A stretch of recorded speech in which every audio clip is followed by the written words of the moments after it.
Everyone thinks Momo Ayase is just a support character who throws the occasional fire truck. They look at Okarun's speed or the Evil Eye's destructive power and assume Momo is just there to be the brains of the operation.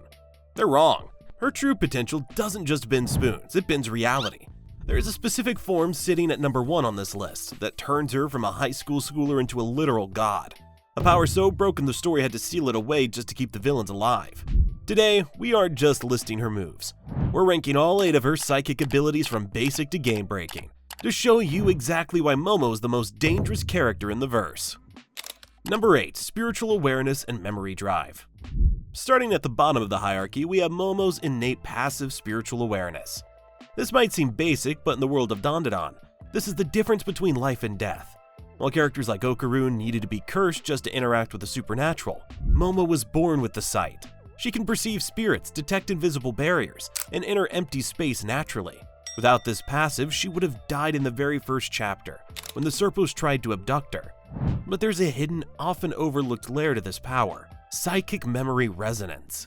When Momo synchronizes her aura with a yokai or a spirit to restrain them, she doesn't just touch their power, she touches their soul. We saw this with Acrobatic Silky. Momo didn't just fight her, she accidentally dove into her memories, witnessing the tragic life and death that created the monster. She did the same with Evil Eye, peering into the trauma of the sacrificed children that powered him. Why it's number 8? While this ability gives her incredible empathy and tactical insight, it has zero offensive value. And a death match against an alien who wants to eat your brain, knowing their sad backstory won't save you. It's a narrative tool, not a weapon. Number 7. Tactile psychokinesis. The giant hands.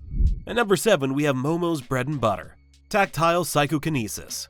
Visually, this manifests as 2 giant glowing spectral hands that mimic her own physical movements. But don't let the simplicity fool you. The raw strength output of this basic ability is terrifying. According to her official stats, her attack power in this form is a staggering 70 out of 110.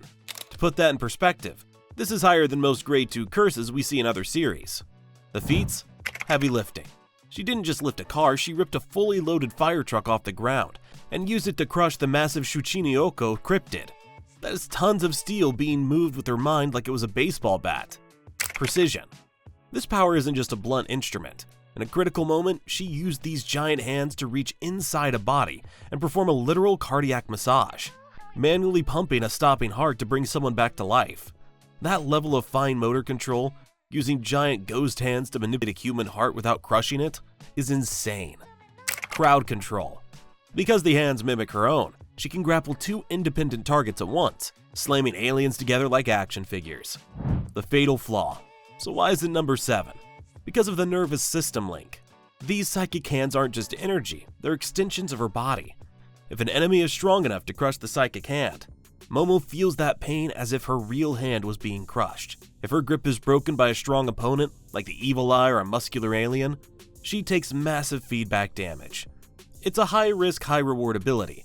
It allows her to punch way above her weight class, but it turns every grapple into a gamble with her own physical safety.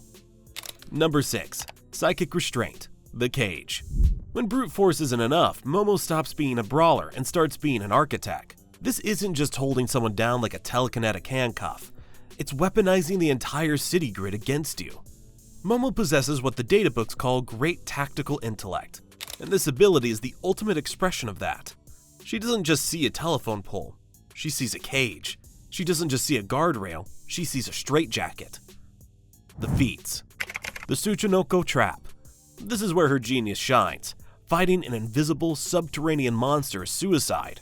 But Momo didn't panic. She utilized her obscure knowledge of worm suicide to lure the cryptid into a trap. She deliberately set a house on fire to trigger the sprinkler systems and fire hoses, flooding the creature's tunnels, and forcing it to surface right into her waiting hands.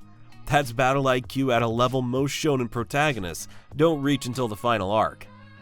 Combat geometry. In hand-to-hand combat, she uses this restraint to cheat. She'll telekinetically pull an opponent into her fist to double the impact force, or drag debris into their blind spot to create an opening for a knockout blow. The limit? But there's a catch. This ability relies entirely on material availability.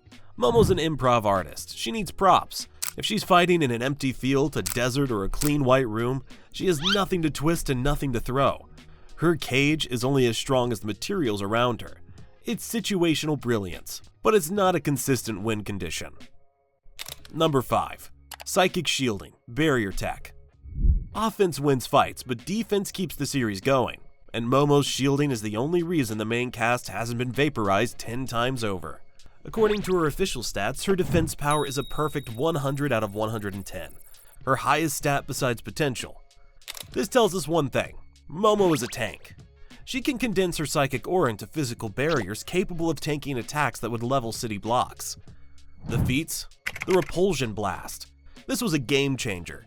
During the fight with the mind control alien, Momo realized she could reverse the polarity of her shield. Instead of just blocking, she learned to unleash an offensive repulsion blast, an omnidirectional shockwave, similar to the Serpo's own tech. She used this to blow away an entire squad of mind-controlled enemies instantly. It turned her shield into a shotgun. The Kaiju tank. In the manga, things escalate quickly. When the team faced military-grade laser fire from the Kaiju suits, Momo's shields were the only thing standing between them and instant disintegration. She wasn't just blocking bullets, she was blocking annihilation. The fatal flaw? However, even a perfect shield has a weakness. Physics still apply. Momo can block the damage, but she can't delete the kinetic energy. If she blocks a hit from a 50-ton monster, she doesn't take damage, but she gets launched backward at Mach speed. Worse, sustained fire drains her stamina rapidly. If her grip on the shield breaks, she suffers that same psychic backlash pain as if her hands were crushed. It buys time, but against a true calamity like the Cur, it's just delaying the inevitable. Real quick, if you have elite taste in anime and want to see us rank every single alien in Dandadan next, hit that subscribe button. It helps the channel a ton. Now let's get to the abilities that stop relying on physics and start breaking the laws of reality. Number 4. Psychic flight and the living speedboat. Mobility is king in Dandadan, and Momo unlocks it by exploiting her own rules. By using her psychic hands to grab the air or push off surfaces, she can essentially fly. She can swing from buildings or levitate targets over her head while sprinting. The mechanics. Her power has a broken rule. She can move and levitate living and non-living things regardless of how heavy or big they are. This means lifting a fire truck costs the same effort as lifting a baseball. The living speedboat feat. The most creative use of this was during the flooded empty space battle against Mr. Mantis Shrimp. Momo grabbed Okarun and squeezed him forward constantly, turning him into a living speedboat. She wasn't just moving him, she was using him as a vehicle. This proves she can turn her teammates into projectiles, or transport at will. It's not just flight, it's total battlefield control. Number 3. The Momo Tri-Beam, Spirit Gun. At number 3, we have the technique that changes Momo from a brawler to a sniper. Previously we called this the Spirit Gun, but its official name is actually the Momo Tri-Beam, the secret mechanic, Kotodama. This isn't just a blast, it relies on the power of words, Kotodama. Psycho taught Momo that making the impossible real requires speech. By shouting the name and forming a heart shape with her hands, she drastically increases her attack power. The feats. The Globalist Kill. She figured out how to project this blast through an army of mind-controlled Serpos to snipe the alien globalist hiding in the back. The Haster Dive. In one of the wildest moments in the series, she deliberately jumped inside the spatial carving of the Haster alien to enter its pocket dimension. Once inside, she fired the Tri-Beam to destroy the exosuit from the inside out. Why it's broken. This is a Dragon Ball reference made real. It ignores external durability by piercing through barriers. If she masters the power of words, she could theoretically speak any attack into existence. Number 2. The Spiral Technique, Golden Ball Resonance. At number 2, we leave standard physics behind and enter the realm of metaphysics. After her training arc with Psycho and understanding the true nature of Okarun's power, Momo learned to synchronize her psychic energy with the spiral, the rotational force that governs all spiritual energy in the series. This changed everything. She stopped trying to overpower her enemies and started redirecting them. The mechanics. Her psychokinesis is linked to her sense of touch. By visualizing the spiral, she essentially turns her mind into a gyroscope.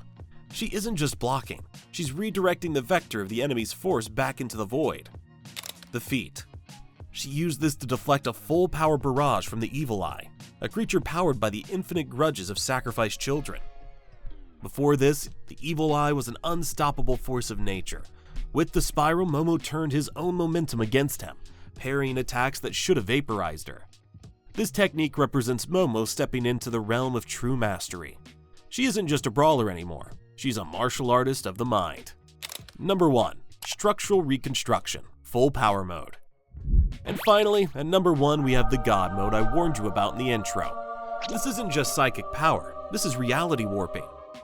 In her full power state, which she briefly unlocked against the Serpos before it was sealed, she gained the ability to transform her very thoughts into reality. The feats: instant repair. She reassembled a completely destroyed house perfectly in seconds. She didn't just lift the wood, she fused the atoms back together. The Nano Mech Hack. During the Kaiju arc, she utilized this to repair Kenta's mech mid-fight, effectively giving the team infinite health as long as her stamina held out. The offensive potential. This is the scary part. If she can reconstruct matter, she can also deconstruct it.